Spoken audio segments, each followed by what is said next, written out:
नमस्कार, मैं हूं अनूप और अभी हम सबों के बीच में है विनोद सिंह जी जो मालिक के प्रत्याशी हैं और कोडरमा लोकसभा क्षेत्र से चुनाव लड़ रहे हैं। इनसे बातचीत करेंगे कि इनको जो है कोडरमा लोकसभा में कितना समर्थन मिल रहा है। सर, सबसे पहले हमारा चैनल में आपका स्वागत है। शुक्रिया। है ना।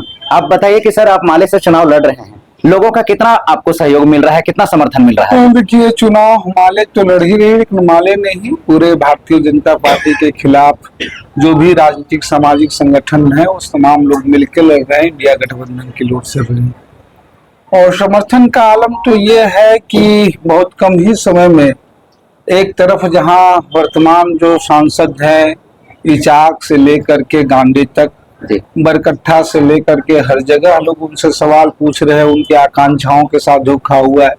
तो दूसरी तरफ हर तरफ तमाम विधानसभा में हर जगह लोग सिर्फ इस उम्मीद में है कि कम से कम एक दिन एक मिनट के लिए उनके गांवों और इलाकों में आ जाएं, उन्हें जो पहचान लें। उन तमाम लोग जो शायद हो सकता है हमारे से पहले कभी देखे नहीं हो, सिर्फ वो नाम सुनकर, सिर्फ पिछले बगोदर विधायक के रूप में राज्य में जो भूमिका रही है विधानसभा के अंदर और विधानसभा के बाहर, और उसकी वजह से तमाम लोगों का सपोर्ट है। वो तमाम लोग जान रहे हैं कि इतने कम समय में उन गाँव में जाना नहीं है, फिर भी वो भूमिका, वो मोर्चा संभाल रहे हैं बिना मुझे जहाँ भी आप देख रहे होंगे तमाम लोग जो लगे हुए हैं, शायद इससे पहले कहीं हमसे मिले नहीं, बात नहीं किए।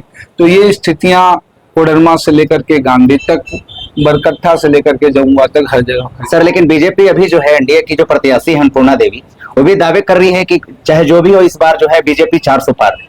इस पे क्या देख रहे हैं कि पहली बात तो जान लीजिए, वो चाहे झारखंड का चुनाव हो चाहे तमाम चुने हैं, उनके दावे वैसे ही होते हैं जैसे वो हवाई चप्पल से हवाई जहाज चला रहे थे, जैसे वो लोगों को, कोडरमा के लोगों के अबरक की चमक दिखाए थे। सच्चाई ये है कि पिछले विधानसभा चुनाव के बाद से ही राज्य के जनता ने उनको हकीकत सुना है, और जिस तरीके से राज्य की विधानसभा से उनको राज्य से बाहर किया है, इस बार जो है लोकसभा चुनाव में भी झारखंड से, कोडरमा से बाहर। जी सर, लेकिन आपके ऊपर जो है अन्नपूर्णा देवी एनडीए की जो प्रत्याशी हैं आरोप लगा रही है कि माले के नेता जो हैं झूठ को अपना हथियार और चोर डकैत को अपना यार बना कर रखे हैं। इन पे आपका क्या कहना है? तो बताएं, इसलिए कह रहे हैं कि जो लोग लूट, झूठ और धोखे की सरकार चल रहे हैं, जो जनता प्रतिनिधियों को जिताती है उनके ही सवालों को जवाब दे रहे हैं। और ये तमाम घटनाएं लोग बताएंगे, वो चाहे अर्जुन साव की हत्या हो, सरिया तिलैया बाजार में नागरिकों का मसला हो, या फिर प्रदीप पासवान की गोली मार करके हत्या हो जाती है, धनवार बाजार में जब व्यवसायों के पुलिस से गोली होती है, तब तमाम लोग जो है कौन लोग खड़े होते हैं। सर, 14 तारीख को जो है मोदी जी आप ही के विधानसभा क्षेत्र में आ रहे हैं, कितना प्रभाव पड़ेगा सर? समझ जाइए चिंताएं किनको है, परेशानी किसको है, तनाव कितना है, डर कहाँ है। सर, आपके लिए चुनौतीपूर्ण होगा क्या मोदी जी आ रहे हैं? हमारे लिए कुछ नहीं, बस चुनाव कोडरमा की जनता लड़ रही है। चुनौतियां उनके लिए है जिन्होंने झूठ बोला, जिन्होंने लूट बोला, जिन्होंने प्रवासी मजदूरों को हवाई जहाज का सपना दिखाया और एक ट्रेन तक नहीं दे बनाया, जिन्होंने कहा था पहले आकर के जो आ रहे हैं इसी कोडरमा में कहते कि अबरक की चमक बिखेरेंगे, बाय बाय। दूसरी बार आए, उन्होंने कहा कि भाई गिरिडीह जिला को आकांक्षी जिला घोषित करेंगे जमुआ में। आज जो 75 साल के बाद भी आकांक्षाओं का गला घोटा गया, 300 गांव के सड़कों के पैसे नहीं मिली, अब चौथी जगह फिर काट की हांडी चढ़ाई जा रही है।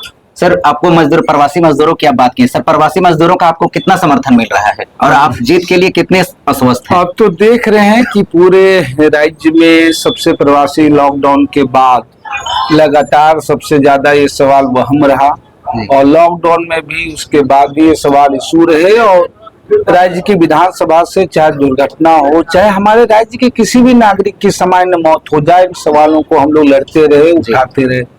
राज्य की ओर से तो कुछ चीजें हुई, लेकिन जो आज 56 इंच का सीना दिखा रहे हैं, यहाँ से विदेशों में भी बड़ी संख्या में मजदूर रहते हैं। आज भी मैं बात कर रहा हूँ तो एक मजदूर की दक्षिण अफ्रीका में मौत हुई है, उसका 100 नहीं आया है। आज भी मैं बात कर रहा हूँ तो 43 मजदूर जो सऊदी अरब में है वो अपने में था। लेकिन ये 56 इंच के सीने की इतनी हिम्मत नहीं है कि विदेश में जो कंपनियां हैं, जो लोग हैं, उनके साथ एक MOU करे कि हमारे देश के नागरिकों को कोई घटना, दुर्घटना, किसी तरह की परेशानियां हो तो उसके लिए उनके आश्रितों की गारंटी लेनी होगी, ये एक कानून नहीं बनता जी। है। उनके लिए ट्रेन की तो बात छोड़ दीजिए, उनके स्वास्थ्य के लिए नहीं होते हैं। जो काम कर रहे हैं मुंबई में, काम कर रहे हैं हैदराबाद में, काम कर रहे हैं चेन्नई में, वो जी। क्या उपचार के लिए तिलैया आएंगे? जी सर, एक लास्ट क्वेश्चन है सर। यहाँ जो है देखा जा रहा है कि पूरे झारखंड में बेरोजगारी की समस्या यह मुद्दा है। युवाओं के लिए बेरोजगारी की समस्या जो है यह मुद्दा है, और पलायन की समस्या बिल्कुल बिल्कुल हमेशा बनी रहती है। सर, आप अगर निर्वाचित होते हैं तो युवाओं के लिए क्या कदम होगा आपका? बिल्कुल, सबसे स्थितियां तो ये हो गई कि कोडरमा, डोमचा, सतगावा का इलाका जो खुद कभी रोजगार के सेंटर में था, रोजगार था, जो वहां से भी लोग प्रवासी मजदूर बन रहे हैं। और इसीलिए अगर कोडरमा लोकसभा के क्षेत्र में कहें तो प्रवासी मजदूरों के सवाल, माइका, पत्थर, स्टोन्स, ब्लू स्टोन, ये तमाम जो लघु उद्योग धंधे होते हैं उसके लिए भी जो बंदिशें खड़ा कर दी गई है, उसके पुनरुद्धार का सवाल। आज कोडरमा और गिरिडीह जिला शिक्षा मंत्री तक का सफर हो गया, लेकिन हायर एजुकेशन में सबसे फिसड्डी जिलों में यूजीसी के आंकड़े में उनकी शिक्षा का सवाल। और झारखंड की पहचान भले ही औद्योगिक राज्य में हो, लेकिन यह पूरा कोडरमा लोकसभा का इलाका अगर आप समझे तो कृषि एक है, लेकिन इचाक से लेकर के गांव सतगावा के इलाके, उनके कृषि और उन चीजों के विकास की चीजें नहीं बनी। और फिर मैं बार बार कह रहा हूं कि जो सवाल आप देखिएगा सबसे ज्यादा लोग उठा रहे हैं जब सांसद जा रहे हैं कि 75 वर्षों के बाद भी 300 से ज्यादा गांव और टोले, जबकि गिरिडीह का, कोडरमा का ये हक था जब आकांक्षी जिले में थे तो 150 से ज्यादा आबादी के सड़कें जुड़नी चाहिए, 300 से गांव टोले वंचित थे।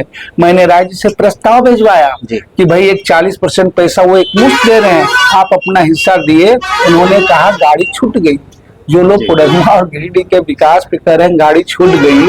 आज कोडरमा की जनता उनकी सांसदी की गाड़ी जो छुड़वाने के लिए तैयार है। सर, हमसे जुड़ने के लिए बहुत बहुत धन्यवाद।